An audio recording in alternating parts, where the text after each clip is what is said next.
এবার প্রেম করে বিয়ে করলেই বাধ্যতামূলক নোটিশ, বাবা মাকে অভিভাবকদের সম্মতি ছাড়া আর হবে না বিয়ের রেজিস্ট্রি। নয়া নিয়ম মানতে চলেছে রাজ্য সরকার। প্রেম করে বিয়ে করলে আর সহজে আইনি স্বীকৃতি মিলবে না। পালিয়ে বিয়ের ক্ষেত্রে এবার আরও কড়া হতে চলেছে রাজ্য সরকার।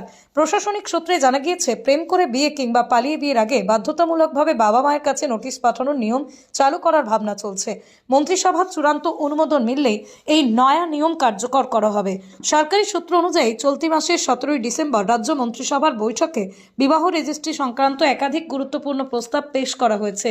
সেই প্রস্তাবগুলির মধ্যেই অন্যতম হলো প্রেম করে বিয়ের ক্ষেত্রে অভিভাবকদের সম্মতিকে বাধ্যতামূলক করা। কি থাকছে প্রস্তাবিত নিয়মে? প্রেম করে বিয়ে বা পালিয়ে বিয়ের ক্ষেত্রে বিয়ের রেজিস্ট্রির আগে দম্পতিকে বাবা মায়ের কাছে লিখিত নোটিশ পাঠাতে হবে। নোটিশ পাওয়ার পর অভিভাবকদের 30 দিনের মধ্যে মতামত জানানো বাধ্যতামূলক হবে। বাবা মা সম্মতি জানালে কেবল বিয়ের রেজিস্ট্রি সম্পন্ন করা যাবে। অভিভাবকদের সম্মতি না মিললে সেই বিয়ের রেজিস্ট্রি আইনত বৈধ বলে গণ্য হবে না। ফলে পালিয়ে বিয়ে করে সরাসরি আইনি স্বীকৃতি পাওয়ার পথ কার্যত বন্ধ হয়ে যেতে পারে। পালিয়ে বিয়ের পথে বড় বাধা। এই নিয়ম কার্যকর হলে রাজ্যে পালিয়ে বিয়ের সংখ্যা উল্লেখযোগ্যভাবে কমবে বলেই মনে করছেন প্রশাসনিক মহল।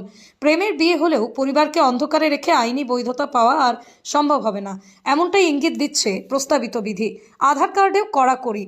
নয়া নিয়মে আরও বলা হয়েছে, বিয়ের রেজিস্ট্রির সময় মহিলার আধার কার্ডের মাধ্যমে বৈবাহিক সম্পর্কের অফিসিয়াল নথিভুক্তি বাধ্যতামূলক করা হতে পারে। এর ফলে ভুয়ো বিয়ে, পরিচয় গোপন করে প্রতারণা, একাধিক বিয়ের মতো ঘটনা রুখতে চায় সরকার। গুজরাটে পড়তে পারে বড় প্রভাব। প্রশাসনিক আধিকারিকদের মতে, এই নিয়ম চালু হলে গুজরাটে প্রেম করে বিয়ের রেজিস্ট্রি সংক্রান্ত ক্ষেত্রে বড়সড় প্রভাব পড়তে পারে। সামাজিক পারিবারিক কাঠামোকে আরও মজবুত করাই এই সিদ্ধান্তের মূল উদ্দেশ্য বলেই মনে করছে প্রশাসন। এখন সব নজর মন্ত্রিসভার চূড়ান্ত অনুমোদনের দিকে।